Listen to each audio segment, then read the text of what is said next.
Hello, and welcome to Saturday Morning Cartoons, the weekly podcast that revisits, reviews, and ridicules some of the world's weirdest animated series. I will be coming from the Command Wolf this week as your host, Sean Paul Ellis. Joining me in the studio this week, we have in his limited edition Liger, Jamal Newman. Welcome, Jamal. Sean, thank you for having me so much. I'm super excited to be here. Well, we're very excited to have you on this episode as well, Jamal. So thank you. We apologize to all of our listeners. Dave is unfortunately out sick this week. Yes, and if you're one of the listeners who prefers it this way, then we don't apologize. So we are wishing Dave a very speedy recovery. Yes, so. Unless you're the one person who doesn't. Who does not? That one guy. Everybody loves Dave. Everyone loves Dave. Everybody loves Dave. It's like everybody loves Raymond. Just With select Dave yes. and then paste in, or select Raymond and paste in Dave. Solid. Good job. Feel really good about this intro so far. This is pretty good. This is a great reason to keep Dave. Just so you know. I would have, as an aside, every time Dave is unavailable for this show, I realize, oh no, Dave does so much work for this show. And now I get to do it. It's like Laurel and Harding when they both thought that, well, I'll be better without this guy. The other guy. And then they realized, holy shit, I need this guy. I really need this guy. So Dave, just really quickly, get better. No, seriously. Feel better soon. So if you have clearly not been able to figure out what the show is that we are talking about this week, we are actually going to be talking Zoids New Century. Boom. So this is very exciting. This came as a recommendation from Jamal. Yep. Yeah, that's right. So Jamal, what were your memories of watching this show? My memories, my first memory is literally having my index finger on my power button on my TV because I would watch this show as I was running to go catch the bus. So like every morning I would just wait until I figured out that Bit was gonna win the fight and then push the button, and I wouldn't wait to the complete resolution of the show, just until I knew he was gonna win, and then I'd push that button, grab my book bag, and run. And I'm usually trying to catch that early bus, because you don't want to be one of those kids on that late bus, that second bus that took you to school. Well, at least where I live. Oh no, that's you don't want to be on that late bus, because you don't want to be on that late bus. You get on that late bus and then you're with the ladies. Then you're showing with the ladies. That's actually the late tees. Bus sounds fantastic. No, they're not the ladies, the late tees. Okay. And then you run the risk of actually showing up late to school, and then they're looking to give attention to a brother like me. So. Okay. But yeah, I enjoyed this show when it made a switch from Saturday mornings, where I was, to Monday through Friday. It was a wake up, have oatmeal or cream of wheat, watch while I'm like scarfing it down while I'm watching this, and then button on the TV, waiting till the end of the show is done I gotta see how it's gonna end. Oh, good.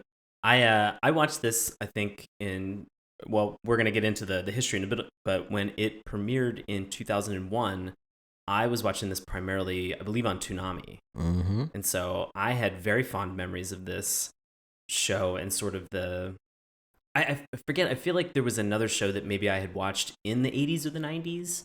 All shows at this point were toys and building something on top of it. But it felt like for certain aspects of the show where you're kind of building on top of this battle robot, that's what got me excited about it. Like, and not to mention that a lot of these battle robots are very distinct, cool looking animals and dinosaurs. Yeah.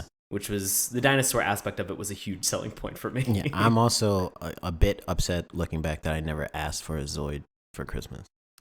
Really? Yeah, I never did. I know that they had so many toys. Like this was a big seller for. I think maybe at that time I knew Santa Claus wasn't real, and I was like, it's either a Zoid action figure, which is gonna replace some other action figure I might want more. Okay. Or a video game, and I was like, video games like $50. So you were prioritizing. Yeah, I was like, what am I gonna, like, even at that age, I was like, what am I gonna get more? I can live with just the digital Zoids. I need that video game, or I need that G.I. Joe. Like, because I'm staging battles. I need another bad guy. I need another. So, yeah. But I'm looking back, I'm like, could have used that Zoid. What a great desk piece that would have been. That could have been a paperweight that you still have like on now, a desk. because I have like current day. I have like a box full of like my old like no pussy getting action figures, and I'm like, this cannot show itself. It has to stay hidden in my room. But it's like full of just old Dragon Ball Z action figures. It's got GI Joes. I just wish there was a Zoid, just a Liger Zero Zoid. Yager, just something in there. Yeah, That'd have been good. Oh, it would have been amazing to just have it on my desk at work every time I came home, came to work, and I'm like, that's going to be that's going to be a conversation point for any lady who comes by your desk. Exactly. And not latey. Anyone who shows up late, they're going to have to answer to Liger Zero. Right. So that makes sense. Also helps people get a sense of your personality. Well, to give us a little bit more of an understanding of this, can you please share with us the history, Jamal? I will. So Zoids New Century, or Zoids New Century /0 / Zoido Shinseiki Surashu Zero, which is the proper Japanese pronunciation of that, is an anime series created in 2001 by Shogakukan Inc.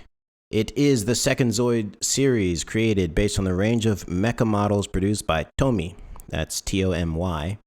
The series has been dubbed and released in Western nations, originally simply under the title Zoids, before being later rebranded as Zoids New Century by Viz Media, which we all love today, Viz Media, and was the first Zoids series to be dubbed in English. The series has 26 episodes that run for 25 minutes. In August 2014, a Blu-ray box set of the series was released in Japan. It optionally came with a limited edition Liger Zero. I did not know that. I need to go to Japan. I did not know. Well, it sounds like there is a possibility for you to get now that Zoids action figure. Yes. I was so excited because I did not you know saying that you didn't have it. I could not wait for you to read the history. I literally, and I'm still talking like I don't have the funds available to buy a Zoid. Like I could go get one online right now, and I'm like, oh, I could ask mom. We're gonna have to go and check out eBay. I did not know that it came with a limited edition Liger Zero. Gotta get that limited edition. Oh man, just little gems. Well, to give us a series synopsis, New Century Zero takes place a long time after the events of Zoid Chaotic Century. The Zoids are no longer used for warfare. Instead, the combative nature of both Zoids and humans are focused and contained by a series of battle competitions and tournaments that are run by the Zoid Battle Commission. The series focuses on the Blitz team, in particular the actions of the Liger Zero and Bit Cloud. The series charts the rise of the Blitz team through various competitions of the Zoid Battle Commission and the team's efforts to avoid conflict with the criminal organization known as the Backdraft Group. BitCloud. BitCloud. Kind of a little bit of foreshadowing to the future of computers. That like Bitcoin? Or just like cloud computing? Well, computers are bit machines. And the cloud, save it to the cloud. But you could save your Zoid to the cloud, which is like what they did when they moved their Zoids around in that machine. Is that what you think? That it was like running? It was like putting your Zoid in the cloud. Like Amazon Web Services are running on a Zoid? Yes, it was like Google putting your Drive? Zoid. Yes, exactly. They could always update it. Anytime he was changing out his Zoid, it was like getting a firmware update, and he was just making it better. Or anytime it seemed like the Zoid was uncooperative, in a sense. Exactly. It's just, it's a software update. Software bugs happen. Yeah, yeah. Of course. We're all familiar with that. We live in a society where we are accepting of bugs at this point. Not really. unless you're Jerry Seinfeld. Oh, boy. So this show was kind of interesting because, as we mentioned, there was Zoid's New Century, and then there was also Zoid's Chaotic Century. These came with the standard Japanese and then also American intros. And so Jamal and I have had a chance to watch the intro for actually both Chaotic Century and New Century. The bonus or the interesting thing about the New Century that we watched for this episode is that because it also aired on Toonami, there was a Toonami intro. So just in summary, was there a favorite intro that you had out of the four that we watched? From Chaotic Century, it was the Japanese and the English, and then from New Century, we watched the English opening, which is just great, with also the Toonami intro. I would have to say the Toonami, because the Japanese and the original intro had no words. So it assumed you knew everything there was need to know. So just listen to the music. And the English opening, like, understood its audience, was like, okay, this is for America. Americans are stupid. Let me explain everything that's going on in this show. It's 30 seconds in length. Let me explain everything in the show. And once that's done, give you a nice flash, and then we're out. But the Toonami, as that flares, like, oh, we got it down. We know who our target market is. Right. We're also going to give you this nice flash, nice cuts, nice edits. It's like you can tell that they got their shit together. Right. Well, you could tell that also at that point that people had maybe been watching it, and so it was probably in syndication at this point. So they're coming back and they're watching it for a specific reason. And so they don't need all of those intros. Yeah. They don't need all the additional exposition that's included in the English opening, which for all of our listeners, it literally says Zoids now have been decommissioned for warfare usage, and they're now being used for competition only. Yeah. And you see a couple cuts of Zoids kind of rushing and running and shooting guns. Mm-hmm. And then it is 30 seconds in length. You're in, you're out. But it gives you a great idea of what the show is. Exactly. If you've never seen it. But I love how the Japanese version is like, I don't care if you don't know the show. Look at these mountains and listen to this music. That's our show.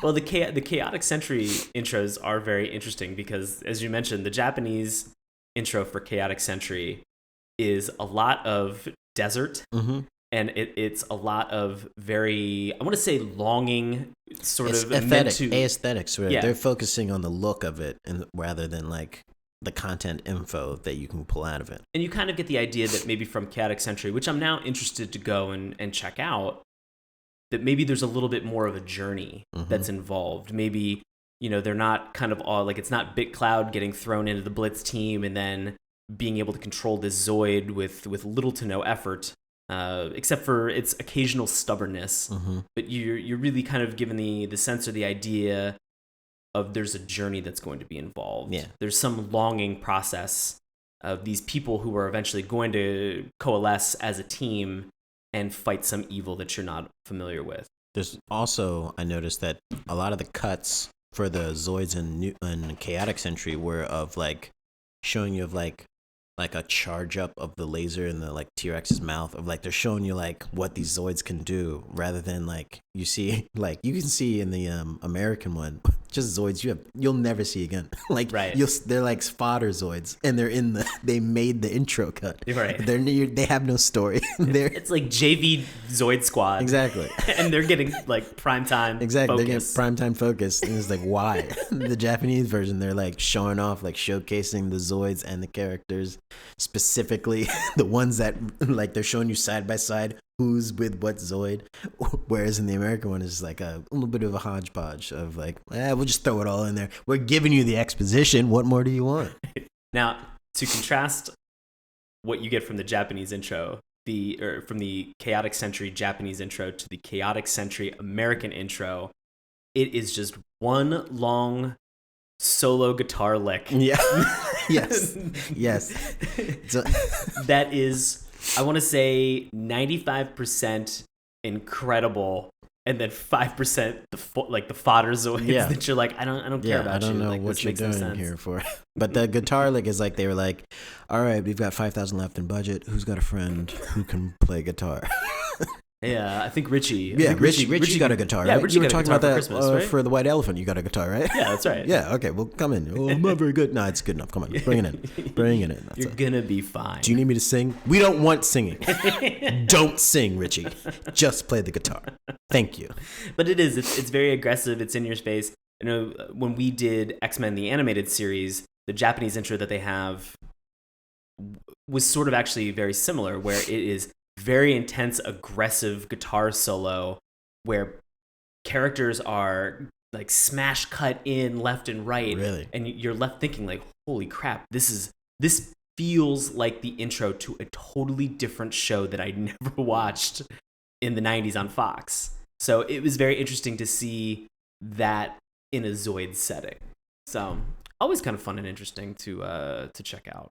So anything else, Jamal, from the intros, from the multiple intros, thanks to Dave's research that we were able to watch? I'm not sure, but I think they show you the black judge, the black referee, because there's two referees. There's like a good referee who's like this white robot referee, and then there's this corrupt one who unfortunately is the black one. Oh, no. And he's the one who's always with the bad guys and like setting up these random fights that aren't even really commissioned. And like illegal street racing. Yeah, and battles. he doesn't even want to like help like play fair at all. So it's like when Bit's like, "Hey, announce that we won." They're like, fine. Like he does it reluctantly. And like, why couldn't this be? But yeah, I think I saw a glimpse in the intro of the black judge, but I think it was just a quick, he was thrown in with the fodder. Like you don't understand who he is at first, but he's in there. I was really surprised. I remember the judges, which actually, they look, do you remember, there was an NES, a Nintendo Entertainment System peripheral in the 80s that was called Rob, and he was a small little robot who he would play Gyromite with you. There were like a handful of games that this robot would participate as the player too. I don't think I had this this attachment to the NES. I didn't have this either. I knew, like everybody else in the 80s, like I knew that one guy. Oh, that kid who had no friends. Who needed this robot to play with him. We were all having friends over to play our NES. He's like, "You guys know about that robot that'll play with you?" "No, we have friends." Like that one time I called that one friend up. It was like, "Hey, you want to come over and play Gyromite?" He's like, "Oh no, I'm already playing with another player too." Yeah, I'm already playing with old Rocket Boots over here. My robot friend. But it was very funny. It immediately reminded me of that guy, of Rob, and I was very, for the episode that we watched today, it was interesting to see how much that white robot judge came into play. Yeah. So it was, and there were some comical moments that were in it. And so for this episode, we watched the invasion of the fierce tigers transform to Zero Schneider. And so, and if you don't know, it goes from a progression of Liger Zero. Oh, this is good because I don't 100% understand this. Okay, so it goes Bit gets Liger, which is, I believe he's kind of like a last minute purchase, a little bit of like, I don't know what I'll do with this Zoid, but he speaks to me, and everyone's like, "No one can handle the Liger," and Bit's like, I'll wrangle him. You know, one of those stories. Like I'll break him in like he's a horse. Basically. So Bit gets Liger. In the first couple episodes, he's getting used to him, and then his first advancement is the Jaeger series, which is like this blue. And we should mention that it's like a lion, right? Yeah, he's I think actually it's the Liger is like a saber-tooth tiger. Saber-tooth tiger. So he's wearing armor that makes him look like a saber-tooth tiger, and when his first chance to ever upgrade his armor, he chooses the Jaeger series, which is this blue armor that helps him go faster, right? And so he goes back to his ship. What's that called? The ship. Do you know what the ship's called? I don't know. It was where the professor. Yeah, where the professor and all the lesser performers stand behind. It would be the equivalent of the coach's chair in a basketball game because the coach isn't coming on the court. Right. It was just a tower. Yeah. That sort of hit the battlefield like a comet. Yeah. It looked like a snail.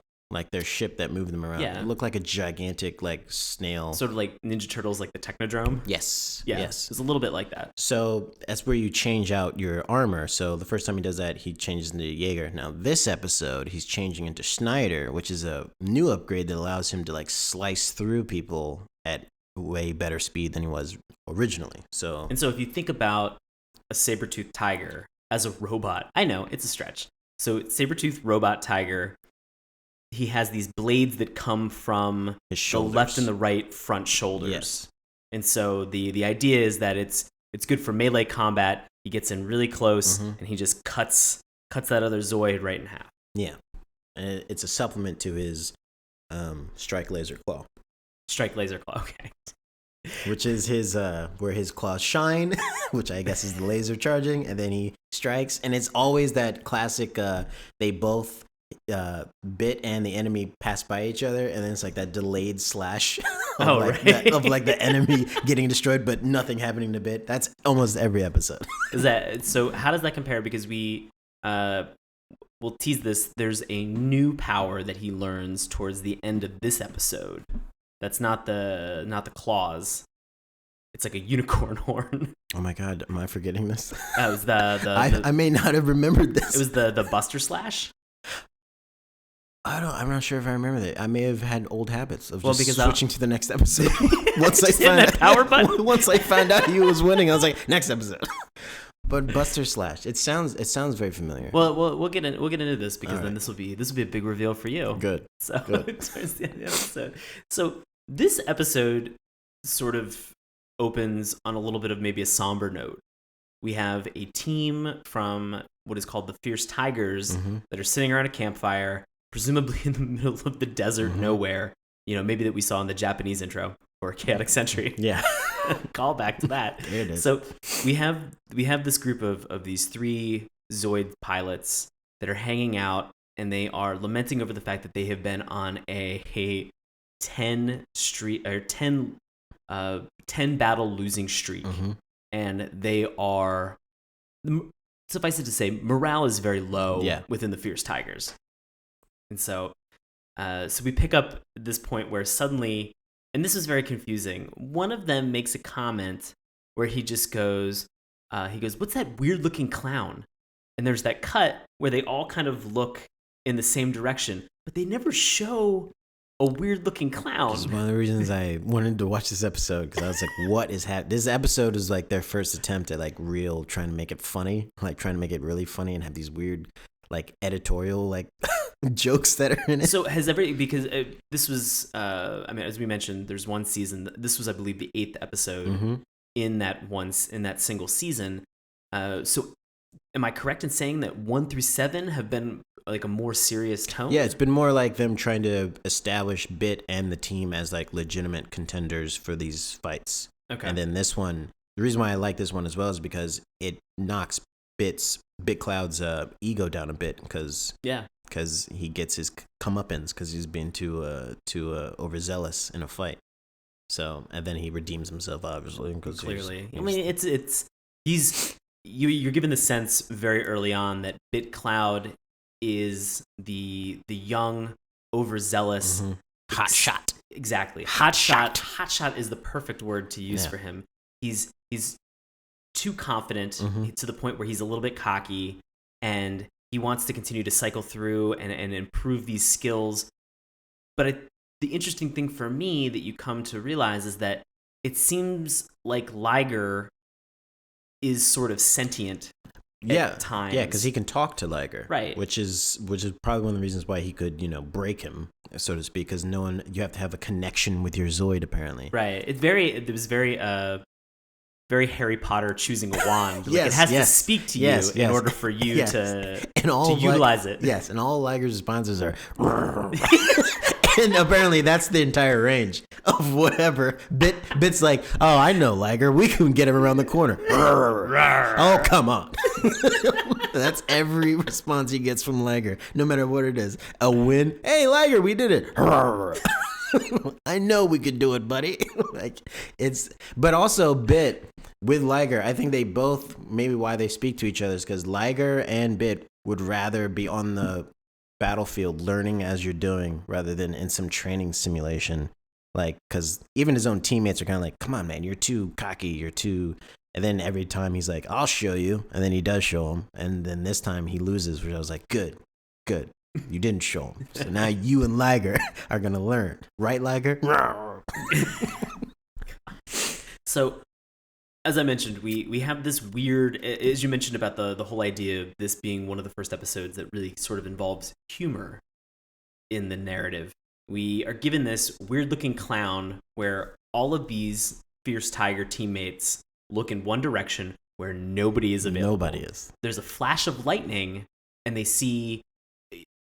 I thought initially from their reaction that it was Zoids from somebody else that had snuck up on them and coming after them. It's their Zoids. Yeah, it's their yellow. They were yellow like tigers. Yellow tigers, and so they look at them completely shocked. Turn around, we find the one and only just random ominous guy that's laughing. Yeah, and also giving them a pep talk. Mm-hmm. Saying to them, I am your savior. Like, bold claim to come from a man with a cup of ramen. Yeah. He's like, look, I know you guys have some frowns right now, but wait until I finish this speech. I'm the Lou Holtz of the Zoid halftime. Right. You guys are down. You guys are down laptop. I'm gonna just morphed into Bill Cosby there. I'm trying to find Lou Holtz, but I don't have enough spit in my mouth to do it. So we're given, presumably this is, with little to no introduction, one of the leaders of the Backdraft group. Yes. He's a bad guy. Right. And so this guy, I believe, was it Leon? I'm not sure if I remember. Or Tauros? One of those bad guy names. Again, this show, there are a couple really interesting moments where they just make the assumption that the audience knows all of the names of all of these people, and there's a large number in terms of the cast size where they continue to just throw new characters at you, and are just, at one point they said Amari, and I thought that was the leader of the Backdraft group. That's someone on Bit's team, right? No, it turns out it's somebody on the Fierce Tigers. So even having watched them, as I'm sure you have, and seeing, because this is a callback, because originally what had happened, and as Jamal has said, I believe in one of the first battles that BitCloud participated in, it was against the Fierce Tigers, and Bit had no problem utilizing the Liger and just ripping through the Tigers with, zero effort. Yeah. Which, then at some point he kind of, brags to them, saying, in the diner scene, he's just like, "Oh yeah, you guys, I had just learned how to do this. I had just learned how to be a pilot." Yeah, basically. And as you mentioned, these people on the Fierce Tigers may have been training in simulations. They're seasoned. Right. Putting in the time, putting in the work, getting ready, getting eligible. I'm presumably getting sponsorships. Yeah, obviously. Because these don't look like they're cheap. No, they're these machines, these mechanical machines. They look like if you know about owning a yacht. When they say you have to have yacht money, you have to have you have to have just an enormous amount of expendable income. That's what it looks like to own one of these. It's like these kids must come from trust funds of enormous. Every single one of them. Yeah, and then they get sponsors and they're like, oh, their parents are like, oh, okay, we'll see how long this sponsor holds out. But if you need some help, just let me know. But yeah, these things look incredibly expensive. And that's why it's always a big problem whenever they get damaged. But of course, Bit doesn't care about the Liger getting damaged. I'm like, okay. But yeah, most of the other people are like, they have a conniption whenever their Zoid is hurt. But when Liger gets hurt, it's just a growl and a we'll fix you next episode. Yeah. It's very funny because it really feels like for these battles that there is little to no consequence in terms of repairs. Yeah. These people seem to have these giant mechanical beasts destroyed and parts of them completely ripped off, and then we'll fix it. Yeah. I don't want to do the work, but we'll fix it. Yeah. It's like that's what the complaining is. Not the money that it's going to cost. It's the fact that now I gotta fix my Zoid.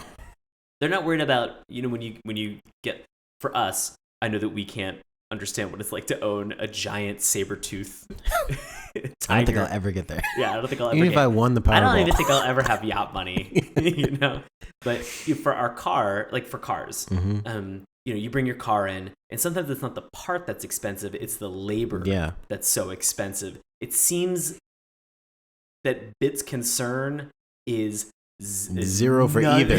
For either. Parts and labor. What do I care? I'm not fixing it. Yeah. This is going to be good for the next fight, right? Get one of the nerds on the snail to do it. I'm the talent. I don't fix my own Zoid. That's basically his attitude towards it. But his attitude.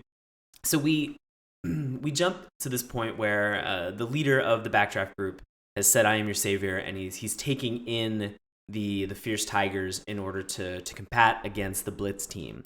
So we then have this reintroduction of the Blitz team. They've completed a battle, and they are in this diner. And Lena shows up at this point, carrying flowers, which are given to her by one of the Tiger people, right? No, it's presumably it's the guy from the Backdraft group. Oh, I thought it was from one of the competitors, the Tigers. No, again, confusing characters just thrown in. Hey, American version. You know all that exposition you did in the intro? Would have been a little helpful here. Even, you guys, the American version, the intro was 30 seconds. You could have spent another 30 seconds just flipping through the cast listing. Just give us some names. Very quickly. So this is the point where Bit is straight up insulting the members of the Fierce Tigers. They've come back and they've said like, hey, we're now gonna compete and we're gonna be successful and you guys better watch out because we're gonna be back in the game. And Bit's response is shit like, you guys could also just retire and not do this anymore. You guys don't have to keep competing. I mean, I beat you. Another option is just throw in the towel. Yeah. I mean, if you guys want to do the parts and labor. Yeah. Basically. But I mean, he continues to go on, and every response that they have for this, he just has a snappy comeback. And this is Bit on the heels of what almost was a loss for him. Mm-hmm. And he's still arrogant. Unbelievably arrogant, and just does not seem to care or understand the feelings of these other people who, again, have time and time again come in, done the work, they've done the parts and the labor. Yeah. They understand the inner workings and mechanics of a Zoid. Bit just shows up, gets talks in line. To the Zoid. He's like, "Oh, we're good to go." Do you need the manual? For what? We can talk. So it gets to this point where he really does get insulting, to the point where he suggests that they change their name. Which is interesting because this gets called back then later in the episode. Oh, does it? I missed this. Right. So it's probably around the time that you just hit power. Okay, that's probably true. So they get to this point where he says, "Why don't you guys consider changing your name to the Fuzzy Pandas?" I think I remember that. And the Fierce Tigers are livid. And Bit doesn't stop there. He goes, "Well, what about the monkeys?" Like, no adjective. Yeah. Noun. He just is just like, you know what? Just, you guys don't even need to really describe who you are. Just call yourself, just a single animal. Bit is the worst heckler. After the Super Bowl, like the losing team's coming through the tunnel, he's like, "Did you guys play the game? I couldn't tell because you lost." He's just ripping into him right after like a loss. Wearing their T-shirt that says they won. Yeah. Like, these are useless now. Way to go, guys! Clap it up. Clap it up. I needed something to clean my car with. Yeah, so I got 10,000 of these. Not buying toilet paper for the next year. Great job. Just gonna wipe with these memories. Yeah. 12th man, my ass. That's basically what Bit is while he's talking to these guys. So we should mention that Bit is joined by two other teammates. Every battle that takes place is in a squad of 3. Yes. And so Holy Trinity. So we've thoroughly described how much of an asshole and douche Bit Cloud is. So we also have Lena. So what was your take on Lena? I had one single impression. Oh, what's your impression? Okay. Well, my single impression was, how is she defying gravity and physics with her hair? Oh, staying up all the time? Well, she has her regular hair, and then it looks like she has sort of a fixture on the back of her head, and then coming off of that fixture, there are 2 long, like, they look like streamers or just like pieces that kind of contour along like the back of her body. I did not notice this. Did you? I've been spending all the time like, come on, show me some more Zoids. And so she just had these things that sort of floated behind her, defying gravity, but they were just sort of like a hair accessory, but they were not attached to her. Maybe they were like that strong plastic that like can keep a shape no matter what. I just kept thinking, like, if there is like thin filaments or maybe like fish line, like tackle line that gets caught in it, that like that's holding it up. That's holding it up. Like something that's like unbelievable, like the tensile strength on it has to be ridiculous.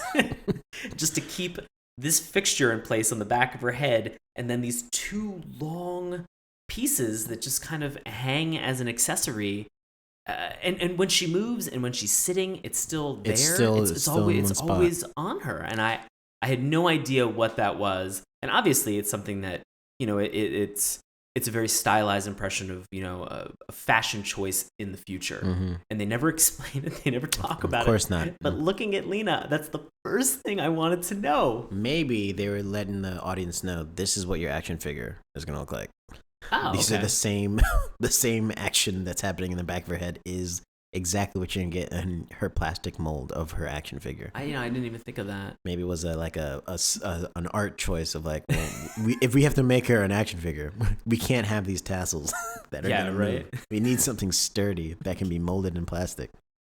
So let's just have it be still. But we're still gonna need those pieces of plastic to defy gravity. Exactly. So get on that. I can't imagine the toys for this must have cost a fortune. Yeah. To put these things together. Oh God! So we have one other member of the Blitz team. So I kind of took Lena over. So would you like to discuss the third member of the Holy Trinity? He's like my version of him he's the Sasuke of the group. Okay. Brad Hunter. Okay, and Brad his Zoid. I believe it's a wolf. It is a command wolf. A command wolf, yes. It's a blue command wolf, and it has powerful cannons on its back. Right. And his whole thing is like, in the defense of every Zoid, all of them have powerful cannons. Yes, but that's basically his only move, is the cannons. I don't remember him doing any like special like technique other than using the cannons on his back. I don't remember his command wolf having like a wolf slash or something like that.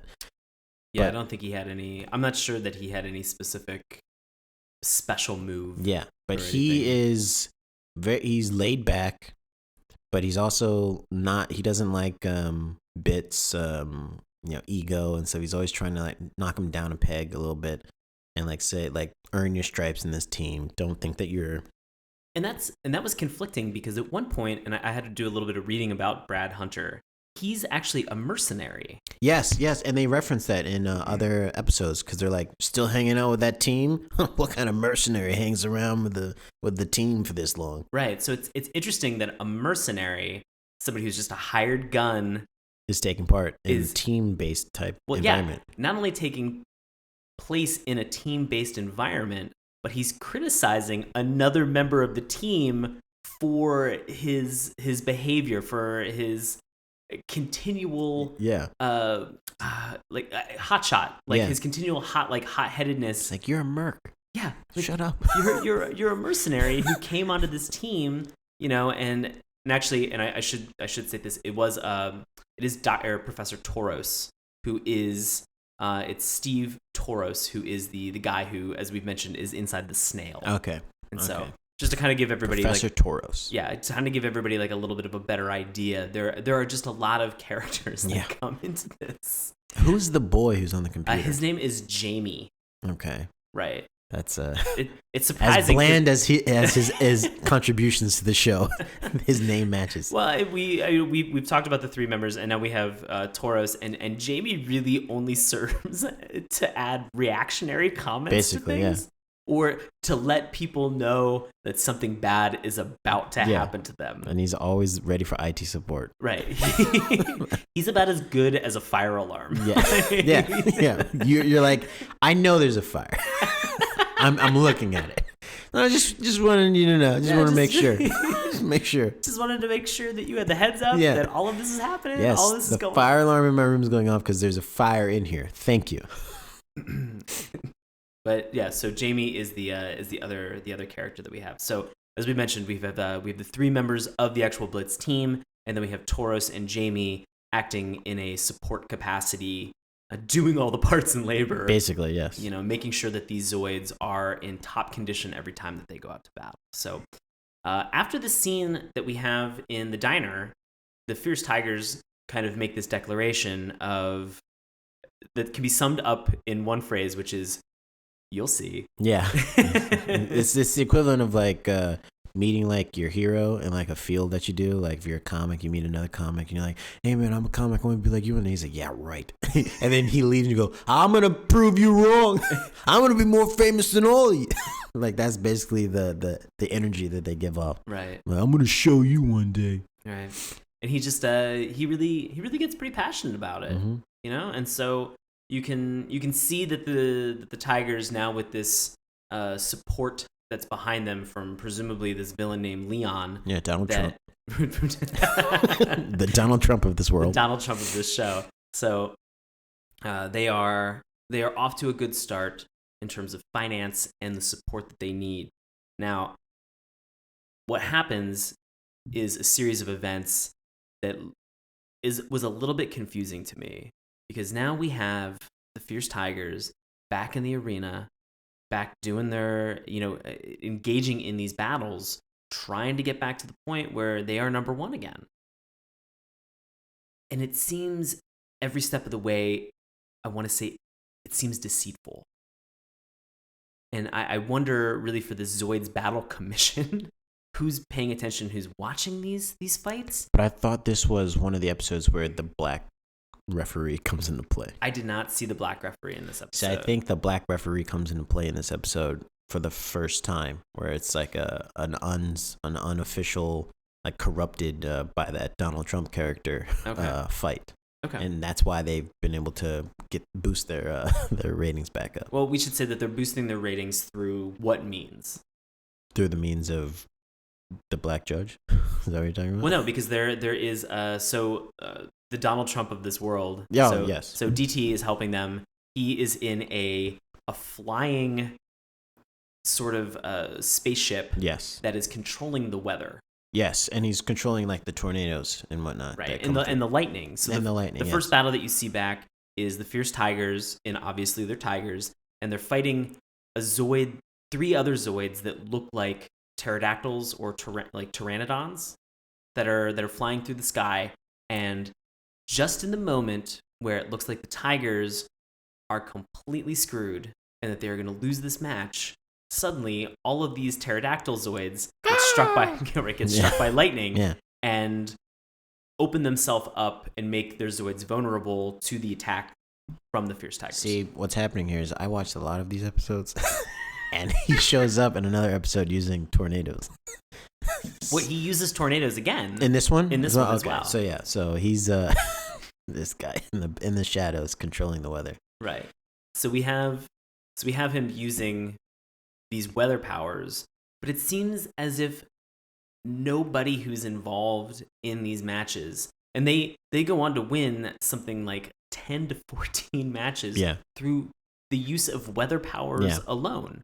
And it's even noted by our Blitz team. They're on an incredible streak.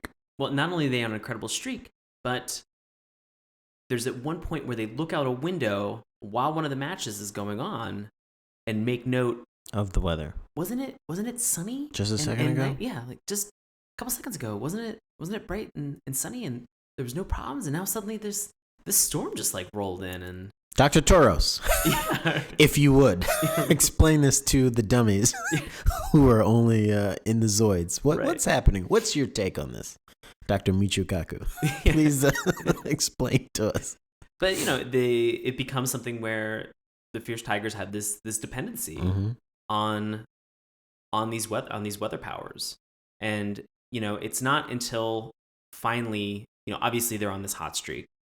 Fierce Tigers are just winning, left and right. They get to the point now where competition wise, they're able to challenge the Blitz team. So we have the professor walking back in with Jamie. Jamie again, not saying anything. Well, doesn't want to step on any toes. Such a polite young man. What a great addition. When I think of contributions that are made to this team, I do not think of Jamie. When you start looking at the budget cuts that need to be made, you start going around and like, Dr. Churros, that's a given. We need him. He's a genius. 3 team members, gotta have them. They're the pilots. Where can we got the fat? Where can we got the fat? Jamie, what would you say you do here? Exactly. I tell people the danger's coming. Yeah, well, Dr. Toros could do that. In fact, he does sometimes. Then you just repeat what he said in a different way. No, I'm important. I'm working on the upgrades. Yeah. Again, Dr. Toros could just do that himself because most of the time he's just watching the battle, doing nothing else. He is watching the battle, and I really feel bad because there's that moment where you realize that the dynamic between Jamie and Toros is that he tolerates. What a kind individual to just. Yeah, Jamie is the intern of the Blitz team. Yeah. They can't spend an entire episode with Dr. Torres with his face in his palm. So he's got to be like, oh, that's a good idea, Jamie.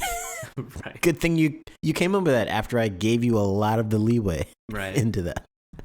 So we're given this final battle, which this whole episode has been building up to from the beginning.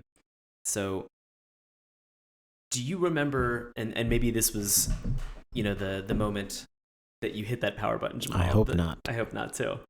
But they have the fierce tigers standing on the battlefield outside of their Zoids, giving each other a pep talk.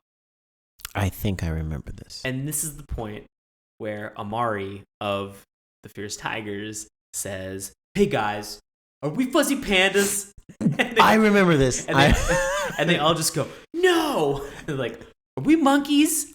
Yes, "No." I remember this. I remember he starts going through the animals and he's like, what are we? We're the fierce tigers. All right, let's go do this. Yeah. Yes, I remember this now. Because he says, are we monkeys? Yeah. No. So after their slow building crescendo of a slow clap to get everybody motivated, or everybody put your hands in, and on 3, fierce tigers, go. 1, 2, 3, fierce tigers. And then Jamie has an idea. Hey, what are we? Are we a wolf and a liger and a raptor? Are we? And then Dr. George, thanks, Jamie. Thank you. But yeah, I remember you're doing a real great job. Yeah, I remember that scene. Make sure you get college credit for this, Jamie. I thought, in fact, it was such an awkward scene because I thought that, did the battle stop? Like, are they not on the battlefield anymore? I was like, where are they doing this pep talk at? So then they have this pep talk. 3 seconds later, it looks like a meteor crashing into the earth, which is interesting given what you learn 2 seconds later about the terrain of the battlefield. Almost always a desert. Well, almost a desert, but this particular battlefield is built on a lot of ruins that are below them. And so when Lena's raptor takes its first step, it breaks through. It breaks through a little bit of that ground, and then they spend about a good 20 seconds with her raptor pulling its foot out of a hole, and then the raptor using its little hands like to bat off the dirt and the debris that is attached to the foot of her son. We're looking at budget cuts again. Yeah, again. Longer arms, less Jamie. Yeah. I'll order the parts. I believe, is this one of the reasons that led to Bit saying, oh, I can go get the lighter, quicker version of the Liger with the Schneider? Was this because the battlefield was so shaky? Well, the battlefield was shaky, but what happens is fierce tigers conjure these tornadoes. And so, well, first and foremost, it's lightning. Everybody gets hit by lightning. And then we have suddenly these tornadoes. And after the lightning and the initial shock to the system, and presumably the reboot of all these Zoids, these tornadoes seem as if they're summoned from our Donald Trump character in his floating sky palace. And he can control them, like, because Brad makes a comment, I believe, in this episode, saying, this thing, when it's chasing after me, he's like, this thing feels like it's locked onto me. Yeah.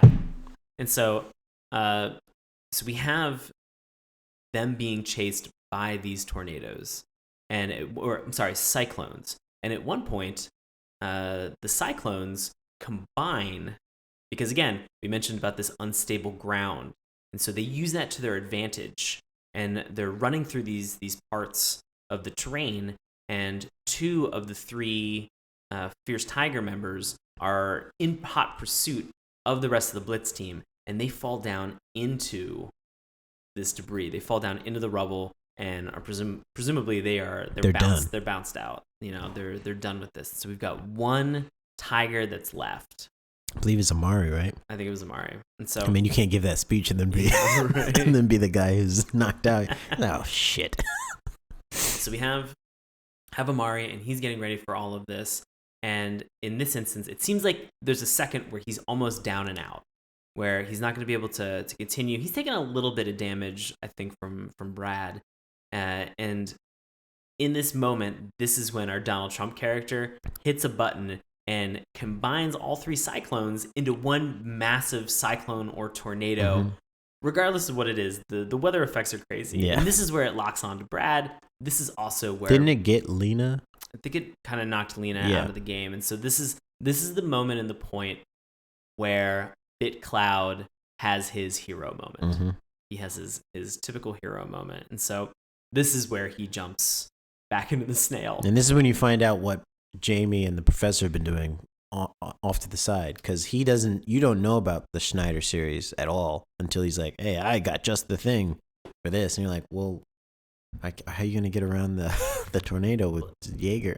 Well, this is what's interesting, is that this is the moment where the Liger is the only Zoid that's really functional. That's functional at this point. And so we have Bit versus BitCloud versus Amari, and Jamie has my favorite line. He just goes, he's like, the cyclone is heading right towards us. If it hits us head on, we're in a lot of trouble.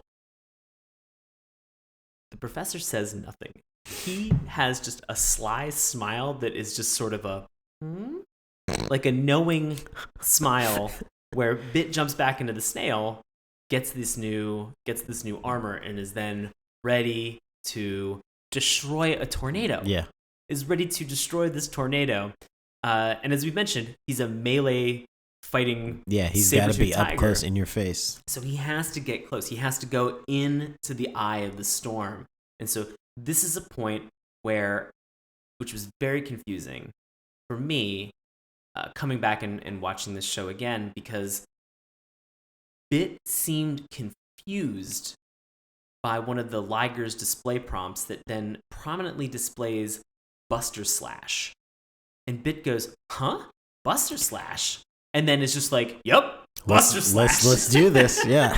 I think that's one of those moments where, because, he's not taking the time to, I got this new armor, let me test it out. Right. I think he gets in it and he's like, all right, you do the same thing as the other stuff, right? And then it's like, no, Buster Slash. Oh yeah, let's do that. That sounds good. Let's go with Buster Slash. That's so. And the Buster Slash it looks like a giant unicorn horn that comes down from the top of the Liger's head and sort of it acts like a giant sword, or and it has like a bayonet, the blue blade, right? Yeah. And so this is what allows him to cut through the storm, and Amari's tiger is being controlled by, it looks like sort of like a part of the big gun, or it looks like there's like a satellite portion that's on top of it, and that's exactly what he barrels right into. And with that blue, Buster Slash just knocks it right off the top. And this entire time, our white robot referee has been blown around the entire map. See, I thought this was the one time the first episode where the black referee was on there. He's just like letting all this happen. No, but I think I do remember the white referee going. He's been flying around the map the entire time. He finally crawls out of a hole, and it's just like he does this thing where he just lifts up his hand that has a blue. Like a blue flag on it. Blue for win, red for loss. Right. He's just like, winner, Blitz team. Yeah. But how does he crawling? Because he has no legs. He's just he's just a cross. Torso. He's literally just a cross. Yeah. I don't know how he crawled up. He's got no grips whatsoever. I mean, he positioned himself. He positioned himself in some way. I have no idea. But yeah, that brings us to the end with obviously the Blitz team being triumphant and being heroic. And then we have this one moment where the Tiger team makes the weirdest threat to our Donald Trump character that I've ever heard. He just goes, I'm going to stick my hand in your ears and pull out your teeth. Yes, I remember that. What? I remember that. I'm like, wait a minute. Stick my hand in your ears and pull out your... What? Why I mean, I know you use station tubes. Connect. It's like, you'd actually do pretty much all the damage you need to do if you can stick your hand in someone's ear and just bust that eardrum and then like cause the whatever that is in there that keeps your balance to be disrupted. Equilibrium? Yeah, like, there it is. That's the word. Welcome to Jamal's Science Corner. There we go. 6th grade science. Once you throw that off, someone's pretty messed up. They're gonna get vertigo. They're gonna like. My cat used to have vertigo. It's a pretty messed up thing. Like, you don't need to pull someone's teeth out after that. Like, my cat used to walk around with his head turned up because it had vertigo. Like, I didn't know what was wrong with him. I think it was because my dad hit him with a newspaper, and I was like, well, this just became dark, didn't it? But he had vertigo, and I was like, why is the cat walking with his head turned all the time and like bumping into walls? And then we took him to the vet, and the vet was like, yeah, he's got vertigo. And I was like, oh, I wonder how he got that, dickhead. But yeah, I'm saying, if you mess with someone's equilibrium, they're now messed up for a while. Right. But yeah, that is a very strange. That's not like a saying that you use of like, oh yeah, keep talking. I'll put my hands in your. It's usually like, I'll put my hand so far up your or down your throat. I'll rip out your heart. Or I'll put my foot so far up your ass. You'll be tasting my shoe or something like that. Exactly. But these are not idioms. Yeah. I love the fact that in some way, shape, or form, Japan thought this is an idiom that we use to insult. Like Americans use this. Yeah, we need an American insult to close out the show. Right. I got one. Stick my hand so far into your armpits that I can rearrange your thighs. Wait, I'm sorry, Tom. You're being crazy. Who else has got one? I got one. He's playing around. I got one. All right, what do you got, so Richard? far up your nose that I'll scramble your brains and then pull them down to your ankles. Okay, well, that's kind of actually... does anyone here have a serious one? Okay, I do. Okay, Hideki Takamosho. Tell me something. And he's like, I'll reach so far into your into your ears, I'll pull out your teeth. Put it on the paper. Put it on the paper. That's perfect. Paper. He did it. Thank you. Meeting adjourned, by the way. Been here for 2 hours. Into your ears and then pull out your teeth. Pull out your teeth. And that's it ends with a threat, followed by the fact that we have all of the Tiger team sitting again back outside in the middle of the desert, nowhere, trying to cheer each other up, but to no avail. They just begin crying. Yeah. What if one of them's like, pandas aren't bad. Monkeys are pretty cool. Yeah, no one has a monkey Zoid. Nobody has a monkey Zoid. That would be a pretty strong Zoid, like a gorilla Zoid. Like that. That'd be pretty cool. I mean, maybe we could have somebody build one. Yeah, we're not paying for all that parts of labor. Yeah, let's be honest. We don't even have a sponsor anymore. I do remember that insult. That attempt at an American insult. Always interesting. Well, this brings us to the end of the episode. So one of the things that happens is that we obviously have opinions about all of these shows, and we're happy to share them. Every once in a while, though, we find a difference of opinions. We find some other opinions on the internet that we like to share with you guys. And so Jamal is going to share with us the review that we found on the internet that we can't wait to hear. Yes, just so you know, this review was placed on the 16th of October in 2002. So please journey with us to the past. So the headline of the interview, of the comment, by the way, which is also when I try and leave comments, I try and think of if I'm doing a review, I want a nice pithy, headline that lets you know what my review is going to be. Here's his review. First thing first, period. Like, not a continuation. That's not even a sentence. It's just first thing first. Well, it's kind of redundant when you think about it. Yeah, first thing is always first. But then he goes, skip the new episodes, period, again. It's like, you could have just put skip the new episodes, but he put first things first. And the author of this, who left this gem, is a guy by the name of Toxic Fox. And there's 3 X's. You figure out where those go. So here's Toxic Fox's review from 2002. Not saying the new Century Zero cartoons are bad. Those are the ones following Bit Cloud. But, as someone else said, it's like Pokemon with robots. What you need to watch are the Chaotic Century and the Guardian Force episodes. Now these 75 episodes plus in that series follow the adventure of Van and Fiona, as well as the organoid Zeke. I don't know what an organoid is. I have no idea what an organoid is. I assume that's like a previous cyborg, something like that. Like organic cyborg? Yeah, well, they're thinking green already. There you go. The stories flow much better. Parentheses, not the fight a day every day. Not the fight a day every day thing, which is a shot fired at New Century. That the newer ones actually containing a plot and characters that you can care about. While the NCO episodes are worth watching, you would be better off getting the CC and the GF, which kind of, if you don't know these acronyms, it could be like a little bit of some blue language. I would suggest getting them of TV. He didn't even spell off correctly. I know. I would suggest getting them off TV, as the American dub tapes are very hard to find and can be rather expensive. That is a stellar review from 2002. Toxic Fox. And this knocking is it out of the park. This is a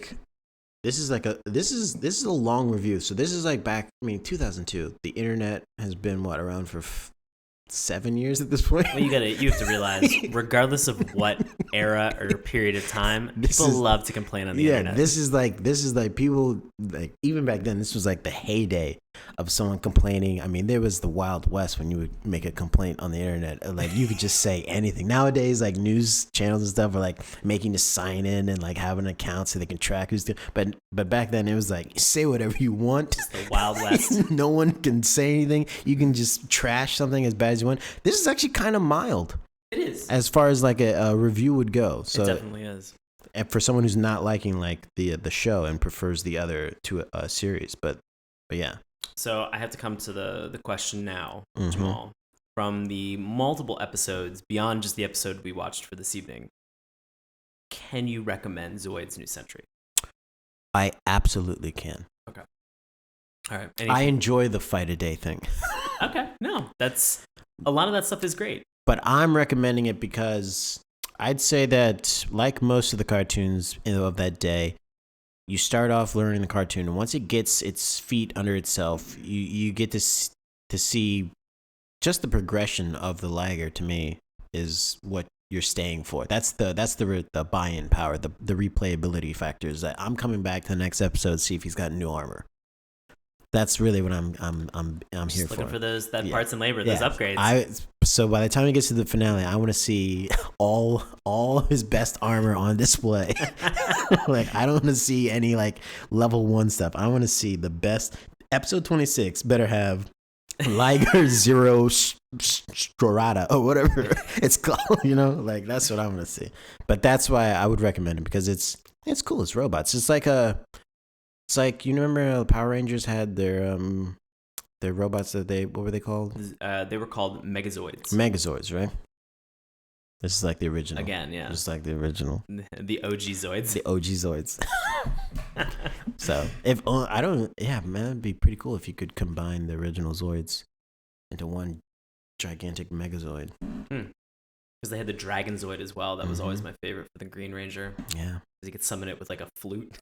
Wasn't that supposed to be like a Godzilla? His Zoid wasn't his Zoid. It was essentially just again, just just always like one, just destroying the city as he's coming out. Just one loud noise. By some creature. Jeez. All right. Well, you know what? I'm gonna say I would recommend Zoids as well. I think that it's something that if you are patient, like Jamal said, and you are willing to approach this and its fight a day mentality, I think that there's only one season of New Century. You can kind of get into it, and you do see kind of an interesting progression. I think that some of it might not necessarily translate great from some of these dubs. There are a lot of really weird, awkward pauses and moments that are in this show that and references to things, or where characters all turn in one direction to notice something, and nothing's there. But I'm sure it's hilarious to the Japanese audience. Sure it's amazing for them. But there were a lot of things that I remember, and I know and I love, and I believe I watched believe that I watched when this was on Toonami a majority of the series, and that fight a day thing, as we've mentioned, kind of really hooked me in. Like, I wanted to see what was happening. It was always really interesting to me that everybody else's Zoids seemed to behave except for Liger. Mm-hmm. And I wanted to know a little bit more. I think that bond between man and machine is, is a story that whenever it's told, I get interested. I get a little bit invested in seeing how a human being can have and build that relationship with that thing that's artificial, that's man-made and created. Yeah, so it's kind of like the bond some of the ninjas have with animal contracts in Naruto. That's how I feel about it. No, I mean, that's fair. That's interesting. So great. Well, that is going to conclude Zoids on Saturday morning cartoons. And so now we're going to get into plugs and contact information. And so, Jamal, we are towards the end of February now at this point.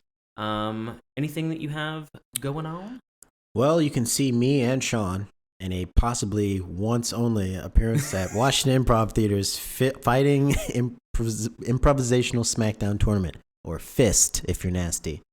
For 2016, we will be teaming together and performing at least once. We're guaranteed that. So, but we do not know the date. So, but that is happening in early March. And other than that, you can catch me performing with Season 6 just about every Friday at the DC Arts Center, or also on the ensemble days for FIST coming up in March and April. Absolutely, and we will have information for all of that. And I know that I always plug it. You can find out ticket dates and times for everything. Again, Jamal's on Season 6.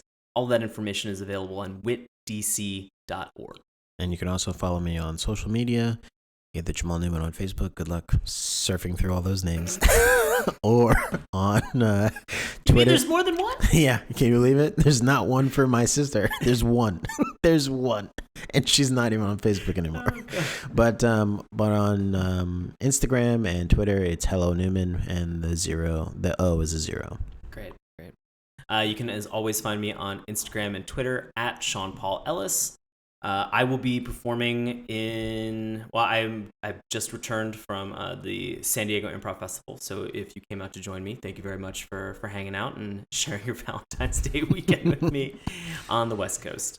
As Jamal said, we are going to have a bunch of shows and dates for Washington Improv Theater that are going to be coming up in all of March and April. As Jamal mentioned, FIST, or Fighting Improv Smackdown Tournament, is sort of our take on March Madness. On the March Madness. And so we get seated, and we have brackets for everybody that are participating. And it is a fun competition where if you get a chance to come out, you, the audience, get to determine who the winner is going to be as we compete against all these different teams. And so we appreciate your vote. If you friendships are built, friendships are lost. The rivalries are born, and so are some babies. So come on out. Oh boy. And so as always, you can find Dave over on Collider.com. Dave is going to be doing all the reviews that they have up there for certain television shows like Flash, Arrow, The Walking Dead, since it's now back. All the good ones. And so, yeah, he really does have all the awesome shows. He has the shows that I watch. Yeah, he's got all these shows that I need to go watch on Netflix and Hulu right now. Which is perfect. So you can check out everything that Dave has, and you can check out all of the entertainment and information that they have that's over on Collider.com. You can follow Dave on Twitter. He does not have an Instagram account. You can follow him on Twitter at Dr. Claw MD. And if you're interested in some of his fiction work that he's done, you can find him at davetrumbore.com. He posts short stories pretty regularly, so please go and check it out. As always, for Saturday Morning Cartoons, you can check us out on our website at www.saturdaymorningcartoons.com. You can follow us on Twitter at MorningTunes. You can see some of the handiwork that I may or may not be doing lately on Tumblr, which is SaturdayMorningCartoons.tumblr.com. You can check us out on Facebook. Please go over and check us out on Facebook, because you guys have just been really great. If you're listening to this show, the response that we've received for everything from our New Year's Nicktoons this year with Angry Beavers and everything else guys have been phenomenal over there, and we are well over 500 likes for people. So just a big thank you, because we really appreciate that, and we love getting a chance to interact with you guys on a weekly basis and talk cartoons. So thank you so much. You can find us on YouTube at Saturday Morning Cartoons. As always, you can download these episodes on iTunes and Stitcher. And if you have any questions or suggestions, feel free to send us an email, SaturdayMorningCartoons@gmail.com. So we are excited. We are closing out. As we mentioned, Jamal and I will be doing a sort of a take on March Madness. And Saturday Morning Cartoons is getting an opportunity in March to do our take on March Madness with Pocket Monsters. And so next week is going to be the final week before we get into our Pokemon, Digimon, Pocket Monster Battle Month in March. So next week, we're going to be talking one more superhero kind of cartoon that we have, with a little bit of the original Justice League. So thank you again for listening, and we'll talk to you next week. Bye.